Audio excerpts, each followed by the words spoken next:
War 2 కి dubbing start చేసిన NTR sets పైకి సూర్య వెంకీ అట్లూరి సినిమా ట్రైనింగ్ లో Kubera third single Coolie Telugu rights కి ఫుల్ క్రేజ్ ఆకట్టుకుంటున్న సితారే జమీన్ పర్ తెలుగు ట్రైలో ఇంట్రెస్టింగ్ న్యూస్ తో పాటు ఇండస్ట్రీ హ్యాపెనింగ్స్ బ్రీఫ్ గా చూద్దాం. Pawan Kalyan most awaiting movie Harihara Veeramallu సినిమాకి సంబంధించిన విఎఫ్ఎక్స్ పనులు పూర్తయ్యాయి.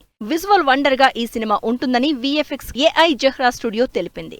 వార్ 2 మూవీకి డబ్బింగ్ స్టార్ట్ చేశారు ఎన్టీఆర్. స్పై యాక్షన్ ఎంటర్టైనర్ గా తెరకెక్కుతోన్న ఈ సినిమా ఆగస్టు 14న ఆడియన్స్ ముందుకొస్తోంది. ప్రభాస్, డైరెక్టర్ హను రాఘవపూడి కాంబినేషన్ లో తెరకెక్కుతున్న ఫౌజీ సినిమాలో రాహుల్ రవీంద్రన్ జాయిన్ అయ్యారు.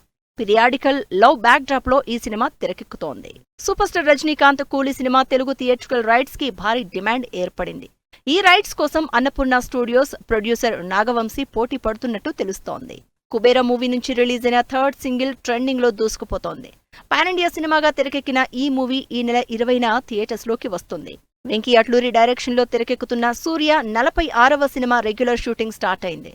ఈ సినిమాలో సూర్యకి జోడీగా మమితా బైజు నటిస్తోంది. అమీర్ ఖాన్ లేటెస్ట్ మూవీ సితారే జమీన్ పర్ సినిమాకి సంబంధించిన తెలుగు ట్రైలర్ ఆకట్టుకుంటుంది.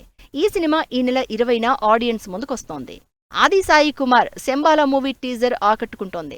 Super natural horror thriller concept తో ఈ సినిమాని తెరకెక్కిస్తున్నారు డైరెక్టర్ యుగంధర్ మోని. ప్రియదర్శి, నిహారిక హీరోయిన్స్ గా బన్నీవాస్ సమర్పణలో వస్తోన్న మిత్రమండలి టీజర్ ఈ గురువారం రిలీజ్ కాబోతోంది. కామెడీ ఎంటర్టైనర్ గా ఈ సినిమా తెరకెక్కబోతోంది.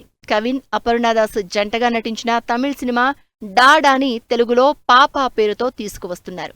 ఫీల్ గుడ్ ఫ్యామిలీ డ్రామాగా తెరకెక్కిన ఈ సినిమా ఈ నెల 13న విడుదల కాబోతోంది.